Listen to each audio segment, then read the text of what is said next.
Loi de vitesse d'une réaction chimique. Bonjour, donc aujourd'hui on va regarder les lois de vitesse de réaction. Donc on va regarder quelle forme ça prend. Et puis on va regarder expérimentalement comment on peut faire pour déterminer les paramètres de cette loi-là.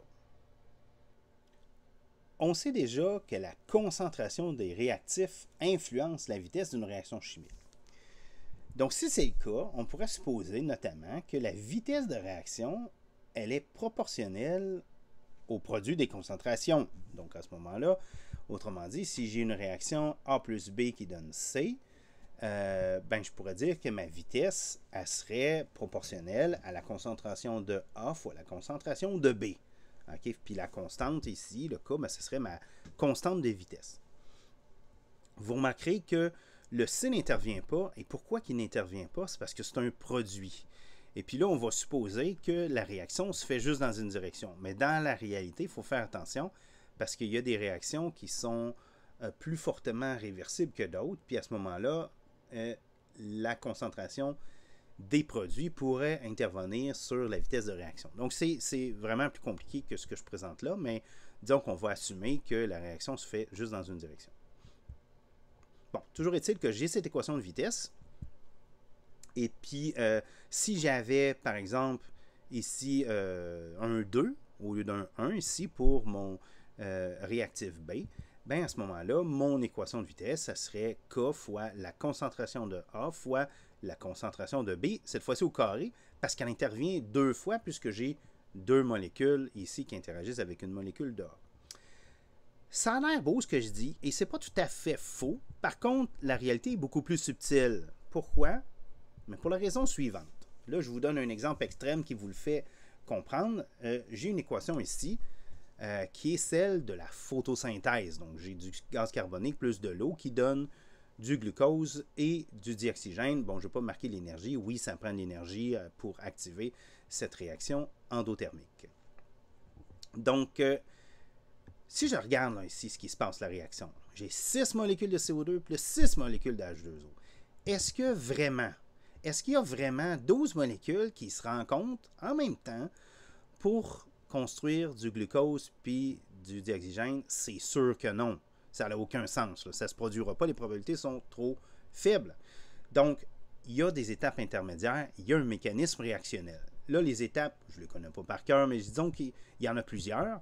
Il y a toujours une de ces étapes-là qui va prendre plus de temps que d'autres. Donc, supposons que c'est l'étape 3.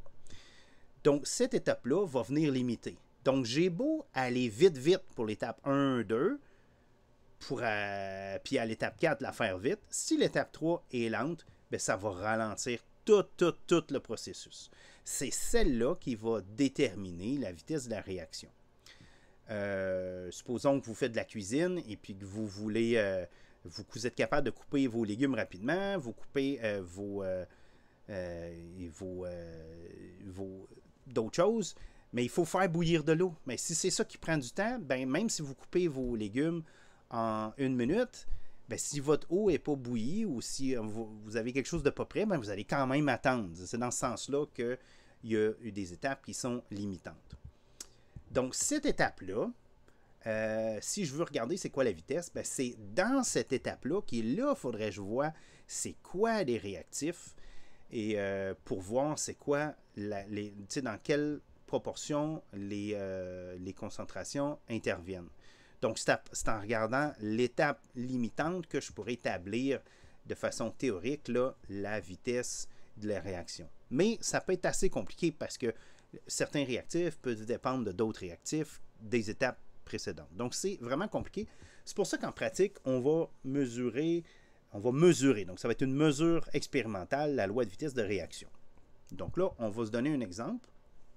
Avant de se donner un exemple, on va établir la loi générale. Donc, supposons que j'ai une équation chimique comme celle-là, dont la loi de vitesse, la vitesse, ça ressemble à ce qu'on a vu au début. Là. Donc, il y a une constante de vitesse multipliée par la concentration du réactif A à un exposant M que je ne connais pas. Et puis, multiplié par une concentration B à un exposant N que je ne connais pas non plus. Et ces coefficients-là ne sont pas nécessairement les A et B. Là. Donc, c'est plus compliqué que ça. Le M puis le N, c'est ce qu'on appelle les ordres de réaction par rapport au réactif. Le K, c'est la constante de vitesse de ma réaction. Donc, les M puis les N, c'est généralement des entiers, mais ce n'est pas exclusivement des entiers. Il y a moyen de trouver des demi-entiers, ça existe. La somme, mais le plus souvent, ça va être des entiers. La somme de M et N, c'est ce qu'on va appeler l'ordre global de réaction. Fait que ça veut dire, dans l'étape limitante, il y a combien de particules là, qui interviennent. Donc là, normalement, l'ordre de la réaction, c'est jamais élevé. Donc on parle de... C'est rare que ça dépasse vraiment 4. C'est des nombres plutôt petits. Prenons maintenant un exemple concret. Donc supposons que j'ai du NH4+, avec du NO2- en solution.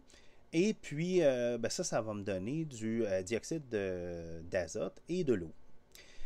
Donc, pour établir l'équation, je sais que ça va ressembler à ça. Donc, je sais que je vais avoir une constante de vitesse fois la concentration de NH4 plus à un certain exposant et fois la concentration de NO2- à un certain exposant. Et je ne sais pas c'est quoi les exposants. Ça peut être 0, ça peut être 1, ça peut être 2. Il faut que je l'établisse expérimentalement. Donc, je fais des expériences. Je fais des expériences, et voici. Et vous remarquerez que je me suis arrangé pour varier les paramètres. Donc, dans un premier temps, si je prends les deux premières expériences, on a maintenu constant la concentration de NH4+, alors qu'on a varié la concentration de NO2-. Et pour les deux dernières expériences, là, la concentration de NH4+ varie, alors que la concentration de NO2- est constante. Donc, j'ai mes résultats, j'ai mes valeurs de vitesse. Maintenant, il s'agit d'aller établir c'est quoi les exposants et la constante de vitesse. Donc, tout d'abord, je vais prendre les deux premières expériences. Donc là, j'ai le NH4+, qui est maintenu constant là, au niveau de la concentration. Mais j'ai la même équation de vitesse. Donc, je l'écris, la vitesse, qu'est-ce que c'est. Donc, j'ai le produit le rapport des vitesses, donc la première vitesse puis la deuxième vitesse que j'ai obtenue expérimentalement. Ça va être égal à ma formule pour loi de vitesse. Et puis là, tout ce qui va changer, dans le fond, c'est les concentrations. Mais déjà, je peux éliminer certains termes. Donc, par exemple, vous voyez que le K, c'est le même, je pourrais l'enlever. La concentration de NH4+, aussi, c'est la même, je peux l'enlever. Donc, tout ce qui varie, c'est le NO2-. Donc, j'élimine, donc j'ai simplifié comme ça. Et puis là, il suffit, je veux dire, ça, je le connais, ça, je le connais. Ces deux-là, je le connais. Tout ce que je ne connais pas, c'est les exposants. Donc, je peux isoler le N. En fait, on n'aura même pas besoin. Là, ici, on va se rendre compte que c'est un facteur 2. Mais si je veux faire ça de façon systématique, il faut que j'isole le N. Donc, je pourrais mettre entre parenthèses le rapport à la N, prendre le log pour faire baisser l'exposant, isoler le N. Et ce que ça me donne, c'est que le rapport, donc le log V2 sur V1, divisé par le log des rapports des concentrations, ça va me donner ma réponse. Puis ça, ici, on voit que la vitesse ici, elle va doubler. Donc, quand je suis rendu, la vitesse ici de la deuxième expérience est la double par rapport à celle de la première. Et puis, au niveau des concentrations, c'est aussi la même. On a doublé la concentration. Donc, ln de 2 sur ln de 2, ça fait 1. Donc, ça veut dire que mon exposant n que je cherchais, je l'ai trouvé, ça vaut 1. Bon. Je peux maintenant prendre les deux expériences suivantes, donc 2 et 3. En fait, je reprends la 2, mais je la regarde avec la 3. À ce moment-là, je refais la même chose, sauf que là, c'est V3 sur V2. Et puis la constante, encore une fois, je peux l'enlever parce qu'elle est la même. Cette fois-ci, je n'ai pas mis l'exposant N parce que je sais que ça vaut 1. Mais ce que je peux voir, c'est que ces concentrations-là, ici, dans les expériences 2 et 3, sont les mêmes. Donc ça va disparaître. Il ne va me rester que les concentrations d'un NH4. Puis de la même façon, je peux isoler le M. Et qu'est-ce que ça me donne? Encore une fois, ça va me donner 1 parce que j'ai doublé la concentration de NH4 et les vitesses ont exactement doublé aussi. Donc, je trouve que mon M aussi vaut 1. Donc, une fois que je connais le M et le N, mon équation de vitesse, c'est celle-là. Tout ce qui reste à déterminer, c'est la valeur de la constante K de vitesse. Donc, je prends n'importe laquelle des expériences et puis j'ai juste à mettre les chiffres dedans, isoler K. Donc, ici, K, c'est la vitesse divisée par le produit des concentrations. Je l'essaie ici pour la troisième expérience. Donc, j'ai 2,70 x 10 à la moins 4 avec les unités appropriées, divisé par 1 mol fois 1 mol, parce que c'est ça que j'ai ici dans l'expérience 3, j'obtiens 2,70 fois 10-4, et là j'ai des litres mol moins 1 par seconde.